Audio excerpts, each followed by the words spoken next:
2010 میں ایکواڈور کے صدر رافیل کوریا کے خلاف بغاوت کی کوشش انہیں ہٹانے میں ناکام رہی، لیکن اس نے ایک لطیف فتح حاصل کی۔ سیچیلس کی ناکام بغاوت کی طرح اس نے دکھایا کہ ایک رہنما کو بچانا اسے سامراج کی مرضی کے مطابق جھکا سکتا ہے، نافرمانی کو تعمیل میں بدل سکتا ہے۔ کوریا جو کبھی ایکواڈور کے ایمیزون کی حفاظت کا چیمپئن تھا نے اپنا رخ بدل لیا۔ 13 برساتی جنگل کے بلاکس میں 6.5 ملین ایکڑ سے زیادہ کو تیل کی نیلامی کے لیے پیش کر دیا، تاہم 2013 تک اس کا عزم ڈگمگانے لگا۔ شدید مخالفت کا سامنا کرتے ہوئے اس نے نومبر 2012 سے 2 بار نیلامی کو ملتوی کیا۔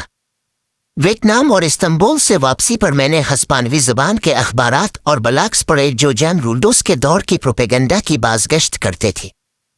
انہوں نے دلیل دی کہ ایمیزون کے تیل کا استحصال ایکواڈور کا واحد راستہ ہے تاکہ اسکولوں، ہسپتالوں اور بنیادی ڈھانچے کے لیے فنڈز حاصل کیے جائیں، قوم کو غربت سے نکالا جائے۔ انہوں نے کم آبادی والے برساتی جنگل جو ملک کا ایک تہائی حصہ ہے کو ایک وسائل کے طور پر پیش کیا جو نکالنے کے لیے تیار ہے، اس کی ماحولیاتی اور ثقافتی قدر کو نظر انداز کرتے ہوئے۔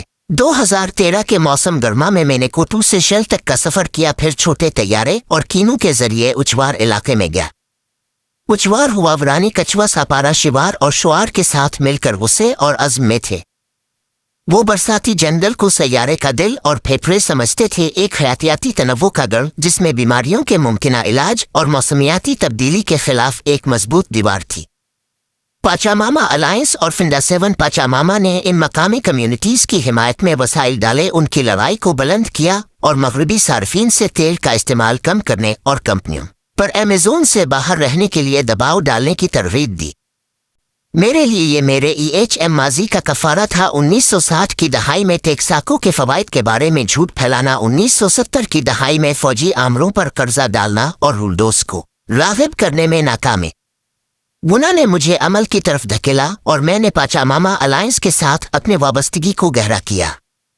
بل اور لین ٹوسٹ کے ساتھ ہم نے کوریا کے ساتھ ایک سربراہی اجلاس منعقد کرنے کا منصوبہ بنایا جس میں اسے تیل کی نیلامی کے متبادل تلاش کرنے والے رہنما کے طور پر پیش کیا گیا۔ دری اسنا فنڈا 7 پاچاماما کی حمایت یافتہ مقامی گروہوں نے ایمیزون سے اینڈیز کے پار کوٹو تک مارچ کیا، صدارتی محل پر احتجاج کرتے ہوئے نیلامی روکنے کا مطالبہ کیا۔ عالمی میڈیا نے ان کی نافرمانی کو کور کیا، لیکن کوریا نے نومبر 2013 کی نیلامی کو آگے بڑھایا۔ حیرت انگیز طور پر یہ ناکام ہو گئی۔ کوئی امریکی تیل کمپنی نے بولی نہیں لگائی۔ 13 بلاکس میں سے صرف 4 کو پیشکشیں موصول ہوئیں۔ ایک تیل ایگزیکٹو نے مجھ سے اعتراف کیا، ایک خراب تشہیر اس کے قابل نہیں۔ یہ عالمی شعور میں تبدیلی اور متحد پسماندہ کمیونٹیز کی طاقت کا ثبوت تھا۔ اینڈیز اور ساحلی علاقوں کے ایکواڈرین جو تیل کو معاشی نجات کے طور پر دیکھنے کے عادی تھے غصے میں تھے، جیسے کہ اور CIA۔ کارپوریٹ اشرافیہ نے نوٹ کیا یہ مزاحمت کا ایک انتباہی نشان تھا۔ دباؤ کا شکار کوریا کو ایک قربانی کا بکرا درکار تھا۔ دسمبر 2013 میں 15 سادہ کپڑوں والے پولیس والوں نے فنڈا 7 پاچاماما کے دفاتر پر چھاپا مارا، ایگزیکٹو ڈائریکٹر بیلن پیس پر بیجز دکھائے، تنظیم کو تحلیل کر دیا اور سب کو باہر نکال دیا۔ انہوں نے دروازوں کو سٹیکرز سے سیل کر دیا جس میں اسے حکومت کو غیر مستحکم کرنے کا الزام لگایا گیا اور اس کے اثاثوں کمپیوٹرز ڈیسک کو کہیں اور عطیہ کرنے کا مطالبہ کیا گیا۔ اگرچہ کسی عملے کو گرفتار نہیں کیا گیا، بیلن اور دیگر کو ہراسانی اور نگرانی کا سامنا کرنا پڑا۔ میں نے ایکواڈور کا سفر کیا، فنڈا 7 پاچاماما کے حامیوں اور دیگر NGOs سے ملاقات کی۔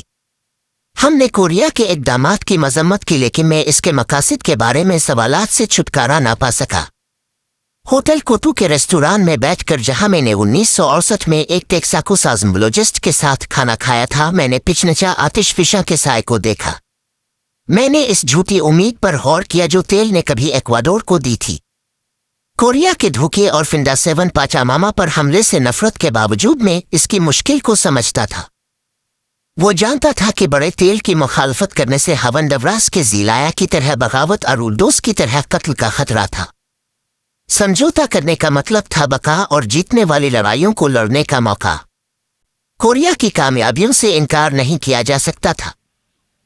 تقریباً 8 سال اقتدار میں، ایک دہائی میں 8 صدور کے بعد ایک ریکارڈ اس نے عوامی پروگراموں میں بھاری سرمایہ کاری کی بوئن ریویر بنایا تاکہ سرکاری اقدامات تمام ایکواڈورین کی خدمت کریں۔ ایک بڑا امریکی فوجی اڈہ بند کیا اور تیل کے معاہدوں کو ایکواڈور کے حق میں دوبارہ مذاکرات کیے۔ اس کی انتظامیہ نے ماحولیاتی نقصان کے لیے $9.5 بلین کا شیورون جرمانہ دیکھا، حالانکہ اب بھی تنازع ہے اور ایک انقلابی آئین جو فطرت کے حقوق کو تسلیم کرتا ہے۔ ورلڈ بینک کے اعداد و شمار سے پتہ چلا کہ غربت 2010 میں 32.8% سے کم ہو کر 2014 میں 22.5% ہو گئی۔ اس کا سب سے جرأت مندانہ اقدام مغربی قرض کے سرداروں کو چیلنج کرنا تھا۔